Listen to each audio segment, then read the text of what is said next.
The last thing we'll take a look at will be what we do when we want to remove a record, and then we'll also take a look at how we can move a record from one collection to another.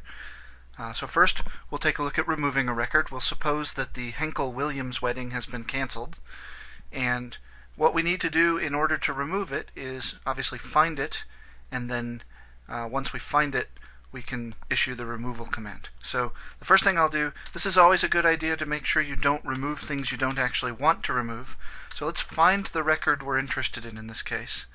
So I'm going to find where the event is the Henkel-Williams wedding. Let's just make sure we're finding the correct event. That looks right. And so now what I'm going to do is, again, just as a diagnostic, I want to count the number of records in this collection. And we see there are 6. So now I'll issue the removal command. You don't need to issue the count. I just like to do that to know after the process is done that I've actually removed the right number of records. So db.october.remove is the function that will remove a record. And just like when we were updating, we need to issue the query to find the event that we're interested in. So we'll issue the same query that we issued above when we were looking for the record. So Henkel-Williams wedding. And that'll remove the correct event from the collection. And you'll see it says n removed is 1, and if I do a count now, I get a count of 5. So I've removed the record for the Henkel-Williams wedding. Now, that might not be what we want to do. We might want to say, instead of removing the wedding, that we move the details for it to a different collection. Let's say we create a new collection called cancellations. And so we're going to move the record for the Henkel-Williams wedding into that new collection. So the first thing I need to do, because I just deleted it, is I actually need to put the record back. And so I'll use the code that I used earlier to insert the wedding. And now we'll see if I do a count again, I'm back up to 6 events. And so what I'm going to do is I'm going to use a little bit more complicated code here. I'm going to issue a command called db.cancellations.save. And so this is going to save a record, or it could save more than one record if you issue a query that finds several. But it's going to save those records to the new collection called cancellations, right? So I've got db specifying the current database, cancellations saying use the collection cancellations, and save as the function. So what I'm going to do is say save to the cancellations collection everything we get when we do db.october.find, right, just like we did before. And then I'm going to issue that same query, so event Henkel-Williams wedding. Whoops. So there's the event. So that's the query that'll find what I'm interested in. Close my query and close the db.october.find function. But here, what I need to do in order to pass this output to the next function, to the save function, is I need to append a dot to to and then the word array with a capital A, A-R-R-A-Y.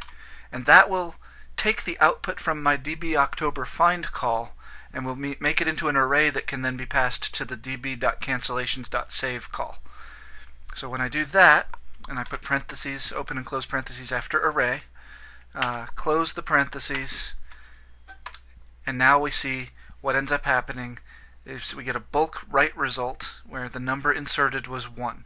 So if I say db.cancellations.find, now we see that the Henkel-Williams wedding is in the cancellations collection. Unfortunately, if I do db.october.find, we see here the Henkel-Williams wedding is still in the October collection as well. So as a last step, now that I moved it to the other collection, I can go back and issue that same remove command that I issued before. And when I issue that, now it's removed from the October collection and it's in the cancellations collection. Now, that's step 1. We've taken it out of one collection and we've put it into another. The next thing I want to do is I want to add a tag that says status is canceled. And so Step 2 here, what we're going to do is add an attribute of status with a value of canceled to the Henkel-Williams wedding document in the cancellations collection. So we've done this before, so db.cancellations.update, so it's an update call. And what we need to do is tell it which event, so event Henkel-Williams wedding.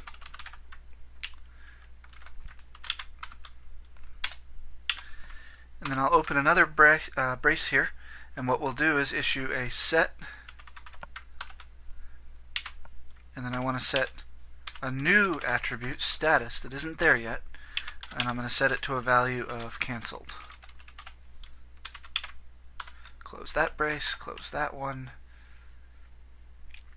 I believe that's all the braces, and then we close our parentheses, and we see right result, n matched 1, n modified 1, so it updated that record, and I'll just issue db.cancellations.find, and we look now and we see this record now has status canceled as one of its key value pairs. And that's how we would update that information.